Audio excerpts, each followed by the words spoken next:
আপনারা যদি আমাদেরকে সুযোগ দেন তাহলে এই লালবাগকে আবারও লালবাগের যে পুরনো গৌরব, যেই 400 বছর 500 বছরের গৌরব, সেটা ফিরিয়ে দেওয়ার জন্য কাজ করব। এবং আমাদের এই পুরান ঢাকার যেই ঐতিহ্য, যেটা এখন মানুষ ভুলে গেছে, যেটা এখন আমরা আমাদের যারা সেই সময়কার ইতিহাসগুলো জানেন, শুনেছেন তাদের দাদাদের থেকে এখন গল্প আকারে শুনতে পাই। আমরা এই গল্পগুলো, এই গৌরব, এই ঐতিহ্য আবার সারা বাংলাদেশের মানুষের কাছে, সারা ঢাকার মানুষের কাছে পৌঁছে দিতে চাই।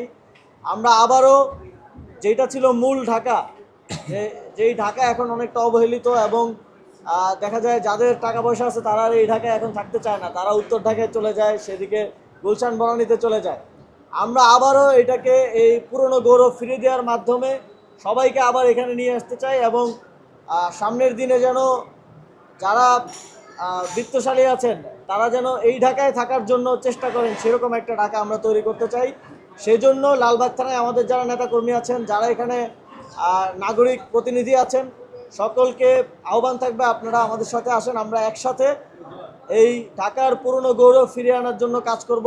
একসাথে আবার এই জায়গায় যারা থাকেন তাদের যেই নাগরিক হিসেবে তাদের যেই সম্মান, তাদের যেন থাকার যেই পরিবেশ এবং একটা মানসম্মত ঢাকা সৃষ্টির জন্য আমরা একসাথে কাজ করব। সেজন্য আপনাদেরকে আহ্বান জানাতে চাই।